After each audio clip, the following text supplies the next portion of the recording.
한 사람의 인생에 어떤 변화가 있는, 변화를 이루는 그 계기가 있기 마련인데, 그것을 우리가 터닝 포인트다 그러죠. 우리가 인생의 전환점이다, 어떤 임계점이다, 이렇게 얘기를 합니다. 그 사람을 이제 변화시켜서 지금까지 살아왔던 그 삶의 경로와는 전혀 다른 새로운 삶을 살게 하는 그런 터닝 포인트가 이제 있습니다. 사람마다 이제 아예 터닝 포인트는 이러이러한 사건이었다. 그래서 그것이 개인적인 그런 터닝 포인트가 있기도 하고, 또 사회적인 터닝 포인트, 문화적인 터닝 포인트 이런 게 다 있습니다. 저 동서독이 이제 하나 되는 베를린 장벽이 이제 무너지는 그런 그 사회적인 그런 터닝 포인트도 있습니다.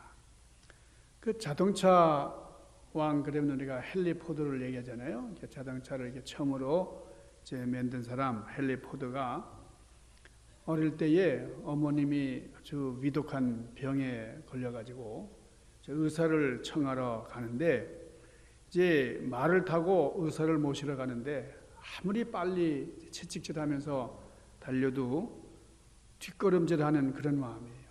너무나 어머님이 위독해서 사경을 헤매고 계시는데, 말을 아무리 채찍질해도 말이 이렇게 빨리 달리고 있지만은 마음이 너무나 초조해가지고 이게 좀 너무나 마음이 안타까운 거예요. 이제 의사 선생님을 모시고 이제 집에 돌아와서 이제 어머님을 이제 진찰하고 그러는데, 이미 어머님은 돌아가신 후였어요. 싸늘한 시체로 변한 후였습니다. 얼마나 비통했던지 이 포도가 너무 마음에 참 고통이 심했어요. 그래서 비통한 마음을 가눌 길이 없던 이 포도가 말 가지고는 안 되겠다. 더 빨리 달릴 수 있는 그런 무엇이 필요하다. 빨리 달려서 급한 일에 사용되도록 해야 되겠다. 이런 소원을 가지고 열정적으로 연구를 해서 만든 것이 자동차입니다. 자동차를 포도가 만들 수 있게 한 터닝 포인트는 정말 그 어머님의 죽음. 의사 선생님이 조금만 일찍 오셨어도 어머님을 구할 수 있었을 텐데 너무나 안타까운 거예요. 이런 터닝 포인트. 초등학교도 제대로 못 나온 사람이지만은 그런 터닝 포인트를 경험하고서 신념을 가지고 열정적으로 연구한 나머지 자동차를 만들 수가 있었고 자동차 왕이 되었다 하는 겁니다. 우리 인생에 이 터닝 포인트가 있고, 터닝 포인트를 만드는 그런 계기가 있는데, 이 헨리 포드를 이제 기념하는 그런 그 박물관이 있습니다. 이 디트로이트에 헨리 포드 기념관을 세웠는데, 그 헨리 포드 그 동상 아래 그 헨리 포드 사진이 있고 또 그 흉상이 있는데, 그 사진 아래에는 꿈꾸는 자, 그 헨리 포드를 이제 헨리 포드의 생애를 압축해 가지고 꿈꾸는 자라, 그런 비문을 이제 새겨 놓았다 그럽니다. 하나님의 도우심을 보여줬던 그런 성경의 인물 가운데 이 꿈꾸는 사람, 헨리 포드처럼 꿈꾸는 사람이 바로 야곱이다. 야곱의 일생. 야곱의 일생을 생각하면 정말 야곱은 꿈을 꾸는 사람이었고, 또 야곱의 삶에 어떤 그 터닝 포인트를 이루었던 것이 오늘 본문의 말씀입니다. 저는 야곱을 생각할 때마다 우리 주님께서 하신 말씀이 기억이 나요. 천국은 침노하는 자, 천국은 침노를 당하는데 침노하는 자가 빼앗는다 그랬어요. 그러니까 천국은 저절로 주어지는 게 아니라 내가 공격해서 들어가야 된다. 지금 우크라이나가 러시아를 본토를 이제 공격을 했습니다. 허를 찔린 러시아가 너무나 당황하고 있죠. 천국도 침노해야 된다. 침노하는 자는 뺏을 수가 있다. 마태복음 11장 12절에 주님께서 친히 말씀을 하셨는데, 천국도 침노할 때 얻을 수 있다는 거잖아요. 그러니까 천국에 들어오려고 하는 사람을 주님께서는 막지 않으시고, 천국은 침노하는 자가 차지할 것이다 라는 말씀입니다. 여러분, 야곱은 우리가 잘 아는 것처럼 조금 이렇게 얍삽한 삶을 살았던 사람 아니잖아요. 하나밖에 없는 형을 속이고 또 늙으신 아버지를 속이고, 그래서 축복 기도를 받고 장자권을 탈취하고 말이죠. 좀 비겁한 그런 사람이지만은, 그래서 결국은 도망자의 신세가 됐죠. 어머니의 도움을 받아가지고 이제 외삼촌 집으로 이제 도망을 가는 그런 어려운 과정이 놓여 있습니다. 이제 삼촌 라반의 집으로 이제 도망을 가잔 그런 신세가 됐는데, 이 사람이 루스라고 하는 광야를 지날 때에 참 기가 막히잖아요. 자기가 해놓은 것이 있어서 참 집에 머무를 수는 없고 이제 하염없이 나그네가 되어가지고 이제 가야 되는데, 그냥 아무것도 없는, 그래도 뭐 가진 것도 없고 말이죠. 그래서 그 광야 길을 지나게 될 때에 밤이 되니까 돌을 베개 삼아서 이제 잠을 청하게 됐습니다. 캄캄한 밤중에 아무것도 의지할 것 없는 그런 상황 가운데서 이제 밤하늘에 별들을 바라보면서 참 몸은 피곤하고 말이죠. 그러나 잠은 오지를 않고 말이죠. 그래서 광야에서 이렇게 엎치락뒤치락 하고 있는데, 그때 야곱이 환상을 보는 거예요. 환상 가운데 사다리가 보이는데 그 사닥다리가 하늘에서 땅까지 쫙 놓여져 있어요. 사다리, 이게 일을 하는 사람들에게 굉장히 중요한 거죠. 근데 그 사다리가 말이에요, 끝이 안 보이는 하늘 끝까지 올라가 있다. 근데 거기에 천사들이 올라갔다 내려락 오르락 내리락 하고 있어요. 그게 얼마나 신기합니까? 그 위에 하나님께서 나타나셔서 야곱에게 말씀을 하시는데, 이런 음성이 들리는 거예요. 나는 네가 누워있는 이 땅을 복을 주겠다. 그리고 이 땅은 너의 자손들의 것이다. 네가 지금 거기 누워있는 그 땅에 너의 모든 백성들에게 복을 주는, 너의 자손들이 복을 받게 되는, 그리고 내가 너와 항상 함께 하면서 네가 어디 가든지 너와 함께 할 것이다. 그리고 네가 어디로 갔다가 이제 어려움을 당할지라도 내가 너를 이 땅으로 다시 인도할 것이다. 나는 너를 떠나지 아니할 것이다. 이런 하나님의 음성을 듣게 되는 겁니다. 하나님의 이 축복의 음성을 들은 이 광야에서의 체험, 이것이 바로 야곱의 터닝 포인트, 야곱의 삶의 전환점이 되는 놀라운 계기가 됐어요. 영국의 사라 아담스라고 하는 그런 배우가 있었어요. 얼마나 아름다운지 요즘 무슨 영화에서 이렇게 보는 그런 아름다운 배우들도 있지만은, 이 당시는 이제 영화가 이제 나타나지 않았을 때입니다. 그러니까 연극 배우인데 아주 뛰어난 미모를 자랑하는 사라 아담스라고 하는 사람이 연기를 너무 잘하기 때문에 이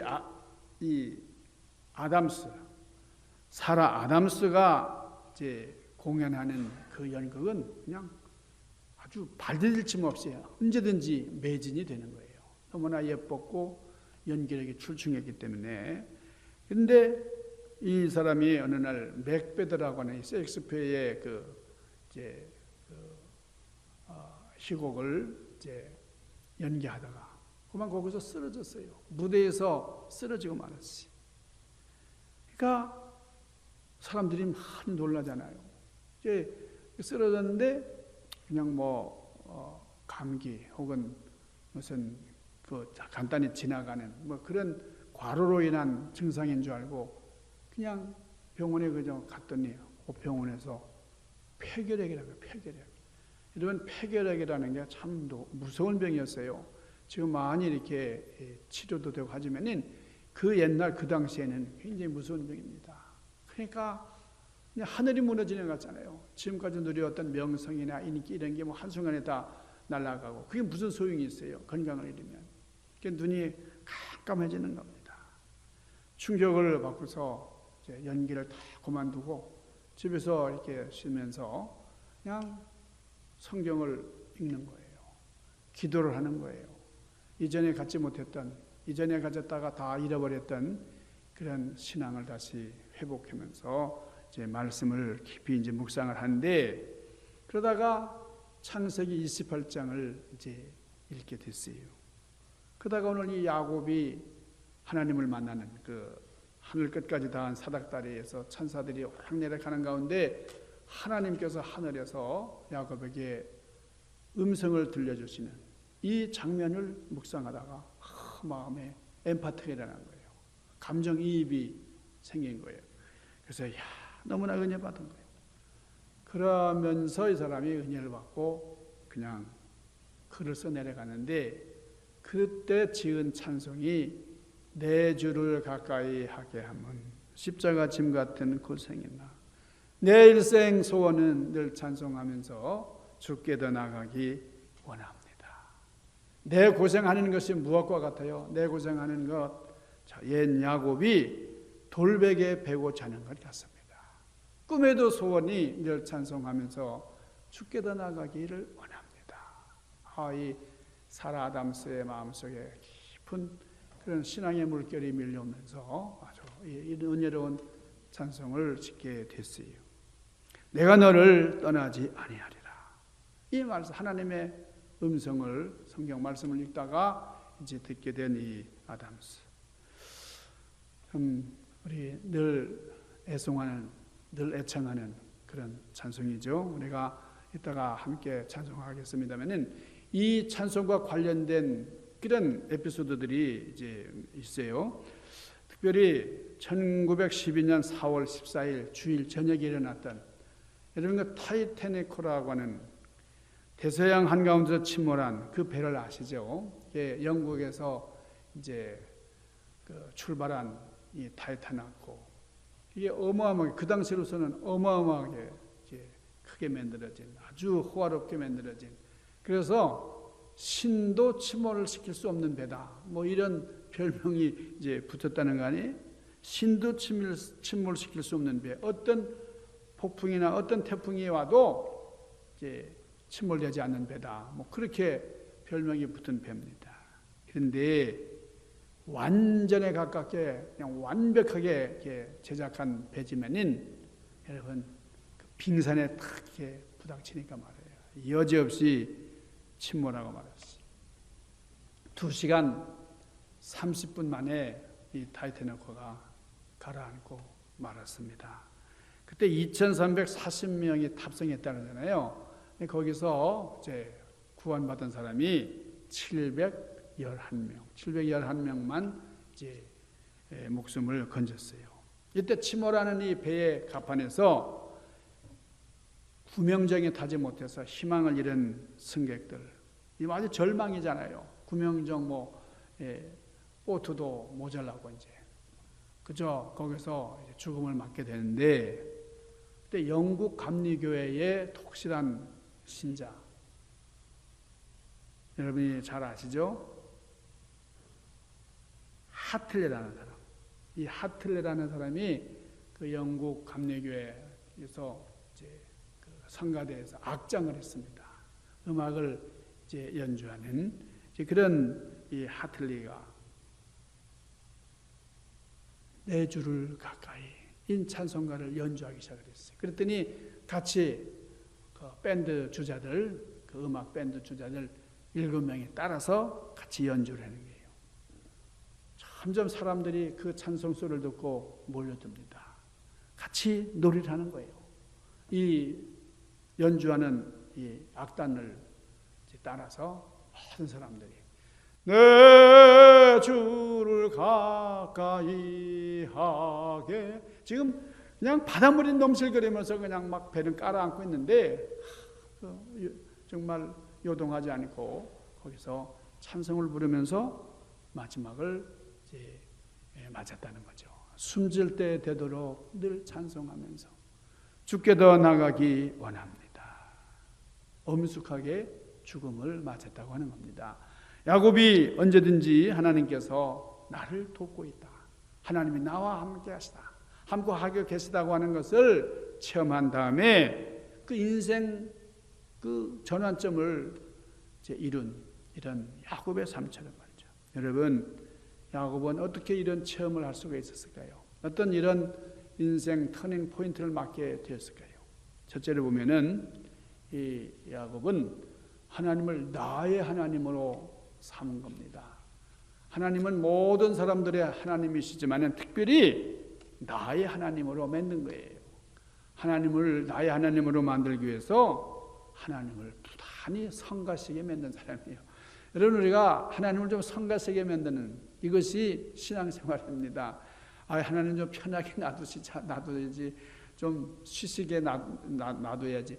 여러분, 그것이 하나님과 가까이 하는 게 아니에요. 하나님은 졸지도 아니하시고 주무시지도 아니하신다. 성경이 이렇게 말씀하시잖아요. 얘들은 나를 좀 괴롭혀라 이게요. 예? 밤낮 부르짖고 말이죠. 하나님 이름을 부르고 막 그렇게 하라는 거잖아요. 하나님을 성가시게 할 때에 하나님께서 구원의 역사를 이루시고 우리와 동행하십니다. 이 야곱이 하나님을 향한 그런 강한 집념이 그 하나님의 자애로운 손길이 자기 인생 가운데 거하도록 함께 하시도록 이 야곱은 만들었다는 거예요.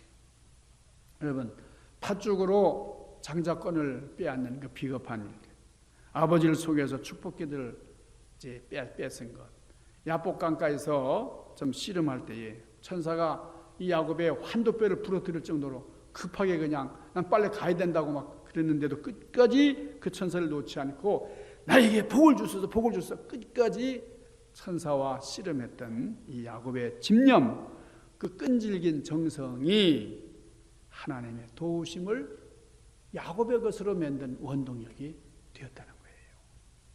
두 번째, 하나님을 성가시게 하면서 도움을 바라는 사람들에게는 외롭고 쓸쓸할 때에 내가 너를 돕고 있다, 그런 것을 체험하도록 하나님께서 일깨워 주신다고 하는 사실을 믿으시기를 바랍니다. 자, 야곱 보세요. 하나밖에 없는 형을 속이고 아버지를 속였어요. 그러니까 이 속인 이유가 뭡니까? 하나님의 축복을 자기 것으로 만들고자 하는 거잖아요. 그리고서 못된 짓을 하고 떠나가는 야곱. 이 야곱이 그 루스 광야에서 외롭고 쓸쓸한 참 고독한 그의 인생 가운데 정말 그 삶의 침체 가운데 놓여 있을 때에 하나님께서 나타나셔서 야곱아, 내가 너와 함께한다. 내가 어디 가든지 내가 너와 함께하리라 음성을 들려주셨다. 우리 인생 삶 가운데 어려운 일을 만나고 힘든 여정을 우리가 걷게 될 때에 그때마다 하나님 앞에 무릎을 꿇으시기를 바랍니다. 내가 너를 떠나지 아니할 것이라 하는 하나님의 음성을 듣게 될 줄로 믿습니다. 자, 여기 야곱은 이 루스 광야에서 돌을 베개 삼아서 잠을 청할 때에 사다리 하나가 하늘 끝까지 놓여 있고 그 천사들이 오르락내락하는 모습을 발견을 했는데, 여러분, 이런 환상, 이런 체험, 구체적인 신앙의 그 경험을 여러분들이 가질 수 있도록 경성하는 그런 역사가 있기를 바랍니다. 여러분, 마게도냐의 알렉산더 대왕, 그 당시 알려진 세계는 다 지배했다고 하는 알렉산더 왕이 이제 동쪽으로 이렇게 움직여가지고 인도까지 이제 먹었어요. 인도까지 진군해 왔습니다. 근데 거기서 유명한 도사라고 불리는 철학자라고도 하는 이 단다미스라고 하는 이제 도인을 만나게 됐어요. 이 알렉산더 대왕이 워낙 이게 이름이 알려지고 유명한 그 철학자니까요. 이 단다미스에게 이런 얘기를 했습니다. 정말 하나님이 존재하느냐?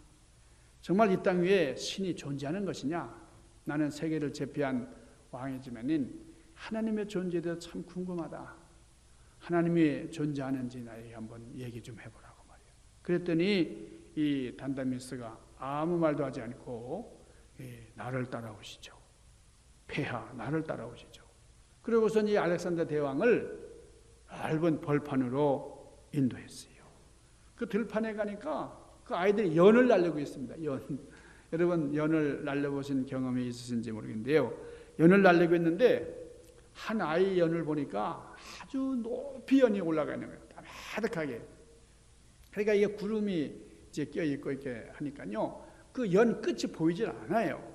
그러니까 손에서 올라가는 연줄, 그 연줄이 분명히 잡혀 있는데 그 연줄 어느 정도까지는 보이지만은 그 하늘 위에 높이 올라가 있는 그 연은 보이질 않아요.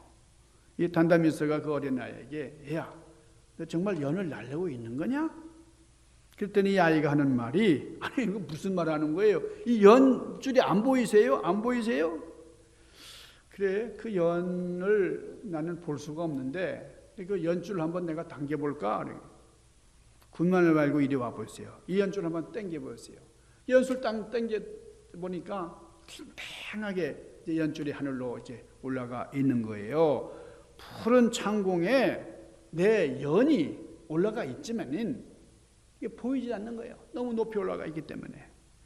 그렇지만은 내가 연줄을 이렇게 붙잡고 있으니까 연이 있다는 것을 확인하게 되는 거죠.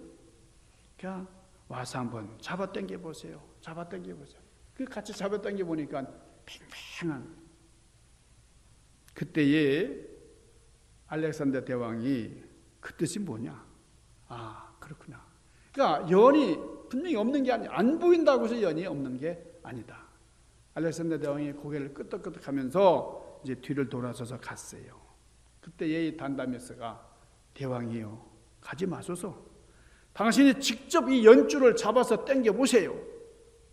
그 연줄이 잡아 당겨서 연이 있음을, 연이 분명히 존재하고 있다고 하는 것을 확인하시기 바랍니다. 여러분, 우리가 하나님이 안 보인다 그래서 없다고 하거나 하나님의 존재성을 부인하거나 그러면 안 되는 거죠. 하나님께서는 우리 육안으로는 식별할 수 없을지라도 우리의 영안으로, 영안이 열리면 하나님이 우리와 함께 하시고 계시다고 하는 사실을 체험할 수가 있습니다. 여러분, 한 200여 년 전에 그 영국에 어떤 소년이 있었는데 아주 병약하게 태어났어요.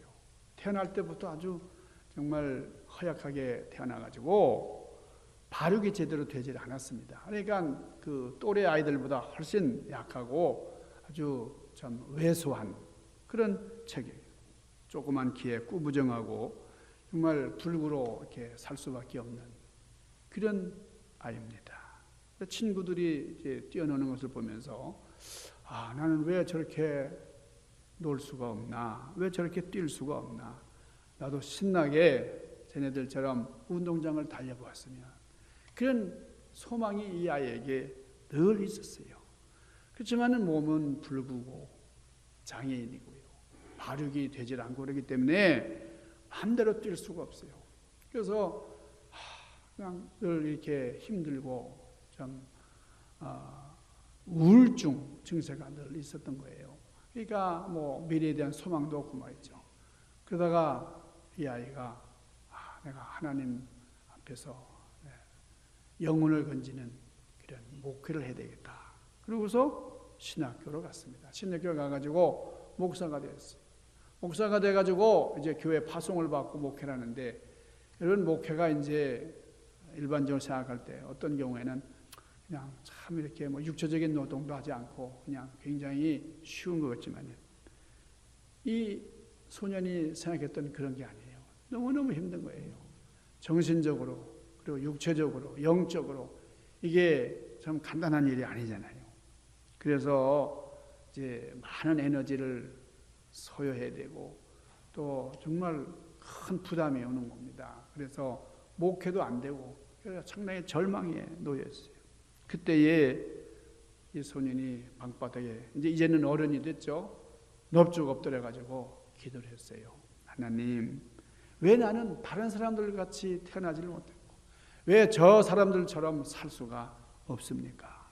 내가 이 불구의 몸으로 하나님을 위해서 살겠다고 했는데 목회도 할 수 없으니 어떻게 하면 좋습니까? 실망해서 있을 때에 하나님의 음성이 들려왔어요. 사랑하는 아들아, 너는 너의 삶을 살아야지 다른 사람과 같은 삶을 사는 게 아니라 너의 특별한 너만의 삶을 살아야지. 이런 하나님의 음성을 듣게 된 겁니다. 그때에 하나님, 어떤 것이 하나님의 일입니까? 저만이 할 수 있는 일이 어떤 일입니까? 그래서 그때의 이 마음속에 큰 에너지가 용수숨 치는 것을 경험을 했어요. 그래서 하나님이 나와 함께 하시는구나. 나는 이렇게 붉고 어려운 몸을, 좀 부자연스러운 몸을 가지고 있지만 내가 할 수 있는 일이 있는 것이로구나. 그래서 그때부터 시를 쓰기 시작했어요. 하나님을 찬양하는 시를 쓰기 시작했어요. 그 사람이 누구냐면 여러분이 잘 아시는 아이작 와츠라는 목사님이에요. 아이작 와츠. 이분이 얼마나 주옥 같은 찬송가를 많이 썼는지 750여 개, 뭐 알려지지 않은 찬송가까지 하면 한 1000여 개의 찬송 시를 쓴 분이 아이작 와츠입니다.